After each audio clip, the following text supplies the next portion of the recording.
a coal operation along the Kanawha River just south of Charleston, West Virginia. Charleston, W.Va. Coal mining deaths surged in the U.S. in 2017, 1 year after they hit a record low. The nation's coal mines recorded 15 deaths last year, including 8 in West Virginia. Kentucky had 2 deaths, and there were 1 each in Alabama, Colorado, Montana, Pennsylvania and Wyoming. In 2016 there were 8 U.S. coal mine deaths. West Virginia has led the nation in coal mining deaths in 6 of the past 8 years. That includes 2010, when 29 miners were killed in an explosion at the Upper Big Branch mine in southern West Virginia. In September, President Donald Trump appointed retired coal company executive David Sottozallo as the new chief of the Mine Safety and Health Administration.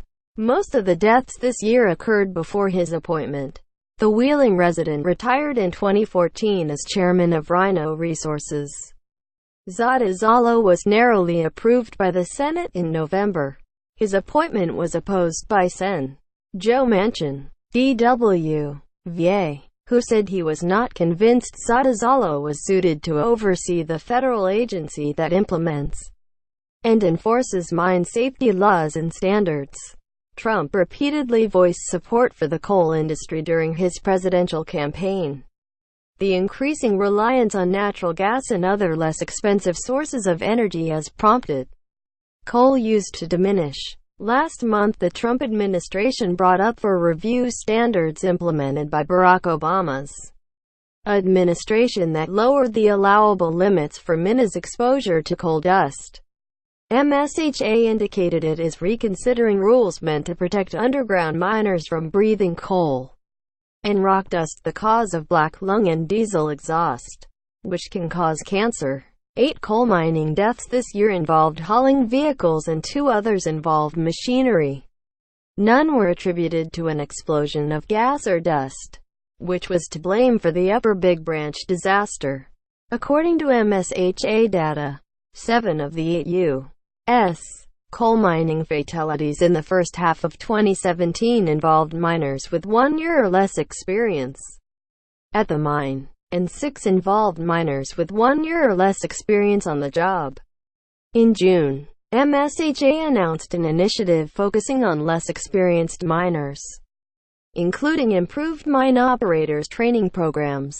The number of coal mining fatalities was under 20 for the 4th straight year after reaching exactly 20 in 2011, 2012 and 2013.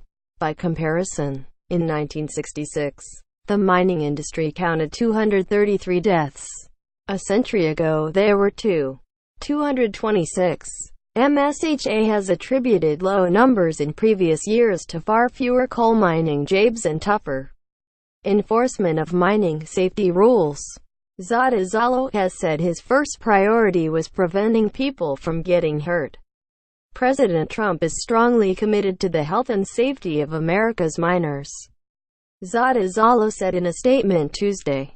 At MSHA, our focus is on ensuring that every miner is able to return safely to their loved ones at the end of every shift. To ensure the health and safety of miners, MSHA will continue to vigorously emphasize safety enforcement, technology, education and training, and compliance and technical assistance. There have been a record low 13 fatalities in 2017 in non-coal mines that produce gravel, sand, limestone and mineable metals.